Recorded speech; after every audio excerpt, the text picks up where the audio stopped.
What's up guys, Jeff Cavalier, ATHLEAN-X.com. Even if you don't go to the gym, we all at least likely hit the ground at some point to bang out some crunches. It's one of the most popular ab exercises we do, and again, even if you're not committed to the gym, you've likely done them. But what if I told you it's also one of the most commonly misperformed exercises? Today, I wanted to put a video together to showcase the 10 most common errors to make sure that you don't make them anymore. So with that being said, let's jump right into the first one. Mistake number one might actually come as a surprise to some of you because you might already be on the crunches suck bandwagon. That being said, I'm not, and there's good reason for it. You see, lumbar flexion is one of the main functions of the abdominal muscles, and we can do it safely. Now look, I appreciate the researchers that have gone into great depth to show that they don't believe that crunches are the best thing you could do for your body. However, I don't necessarily agree with the research itself. And we know that a lot of times when the research is being done, it's being done not on humans, but on animals. But more importantly, we're looking at cadavers oftentimes, which are dried out and aren't responding the same way that a living, breathing human being is, at least in terms of how their spine moves during a crunch. Throw in the fact that the accumulation of loading is oftentimes never represented in a way that we do it when we do crunches, and that is we actually take a break and we decompress from time to time, which saves our spine knowing that we can regenerate. The bottom line here is, guys, it's too early to jump on the crunches suck bandwagon, particularly when we know that there's benefits to be had. However, you do need to do them the right way, which is why we proceed to number two. Now, I'll admit, people that say that crunches aren't good oftentimes are complaining about low back pain after doing them. But that's oftentimes because they're hooking their feet the wrong way. You see, if you put your feet under something to stabilize your body and pull up, all you're doing is overactivating your hip flexors, which can actually go and create low back pain because of their attachment on the lumbar spine. However, we can make the simple adjustment of putting your feet over the top of something to anchor your body. This gets you that all-important activation of the hamstrings, letting the hip flexors relax and taking that excess strain off of your low back. It's a simple switch, but it's a big one when it comes to leaving you with only the gains and none of the pains that you get from crunches. Speaking of pains, let's talk about a pain in the neck now. No, Jesse's not in this video. That's not cool. We're talking about what happens when you pull on your neck when you do crunches. Now, if there's one thing I've seen more than anything else, it's this in the gym all the time. People hook their hands behind their head and they pull on their neck first, acting as if they could just lift their eyes up higher that the view will look like they actually went a long way. You're focusing on the wrong point here, guys. You got to focus on your shoulder blades. You want to make sure that you're clearing the bottom of your shoulder blades off of the ground on every repetition. Then and only then have you completed one rep. And going beyond is actually something you don't want to do either. And you see, that's because most of us worry about the wrong thing. When people's sole focus is getting to a fully seated position, they don't necessarily worry about how they got there. And I say all the time, getting from point A to point B isn't the important point. It's the journey that got you there and the quality of what got you there. Now, there's nothing wrong with a fully executed sit-up if done properly, but I'm saying when people are doing their crunches, they should stop focusing on their height that they get and focus more on the quality of the contraction. It doesn't matter if you slow down your pace. The key is that you want to make sure that your abs are initiating the contraction and controlling it all the way up and, oh yeah, all the way down too. The eccentric lowering on a crunch is just as important as the way up, but both of them matter, and it only is going to happen right if you're focusing on the contraction of the abs alone and not just how high or how low you're getting.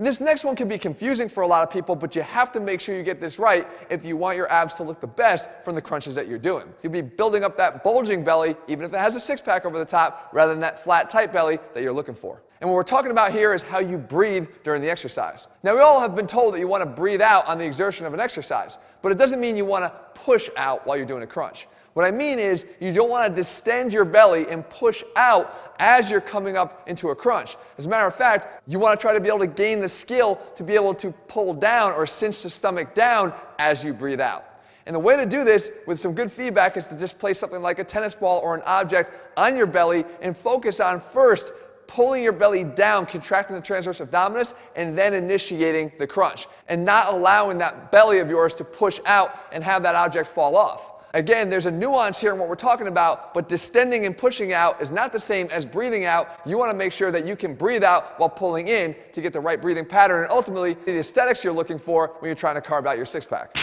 If the obsession with elevation off the ground was one problem, this is problem number two that's just as bad. And it's those that like to stay on the ground and come up maybe 2 or 3 inches and simply pump away. look, I know who you are. When you're doing this, you're not even really worried about the quality once again, you're only worried about the numbers. And I say it all the time, stop counting reps and instead make your reps count. When it comes to crunches, guys, you want to make sure that every single rep is executed properly, and the only way you're going to do that is by forgetting about how high you can count to and instead focusing on how much you can make it hurt in those muscles on every single rep you do.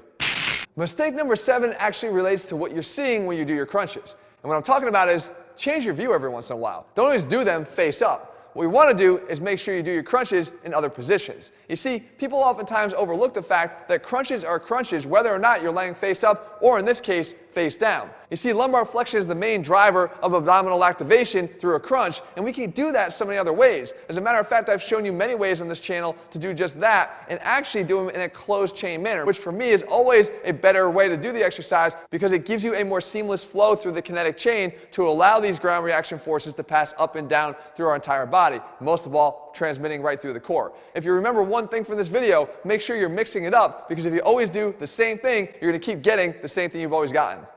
Now, that being said, I have my issues with certain crunches done in an alternative position. This is the crunch pull down, and this is not the way you do it. You see, a lot of times people do this exercise, and instead of focusing on, once again, lumbar flexion, they focus on hip flexion, simply sitting back onto their heels and letting that do all the work for them. If you want this exercise to work for you, you have to learn how to keep your butt in the right position, meaning the same position you started in. From here, you just want to simply pull your elbows down towards the ground using just the flexion of your lumbar spine and not the sitting back of your pelvis onto your heels. Guys, remember, how you do what you do is always going to matter almost always more than what you do, so focus on how you do it, especially this exercise.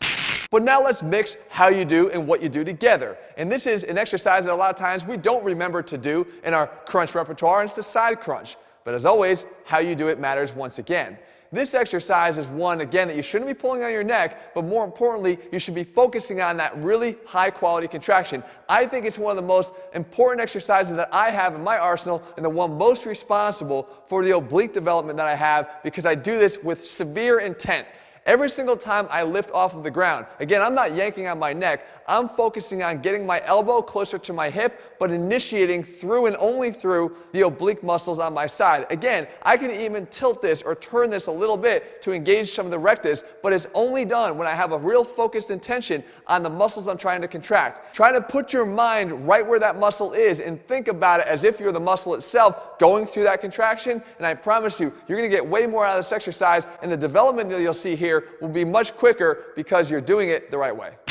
And that brings me to mistake number 10, and that is you're only doing crunches. You see, I like crunches, and again, they're part of an important ab training program. However, if you're only doing crunches, even if you're doing them from alternative positions, you're not training your abs fully. I talk about it all the time, guys. The functions of the abs are many. In some cases, their job is to prevent you from moving at all, preventing extension, preventing rotation, preventing side bending. You want to make sure that you're doing exercises that do all of these things. As a matter of fact, guys, I build that into every single one of our ab workouts that we include with our ATHLEAN-X programs. You can find over at ATHLEAN-X.com. We have an ab shuffle generator that will create a perfect ab workout for you every single time based on the equipment that you have. It's included again with all of our programs. You can get that over at ATHLEAN-X.com. If you found the video helpful, make sure you leave your comments below. How many of these 10 are you doing right now? It's okay. Be honest. We've all made them. In the meantime, if you haven't done so, guys, make sure you click subscribe and turn your notifications so you never miss a new video when we put one out. All right, guys, see you soon.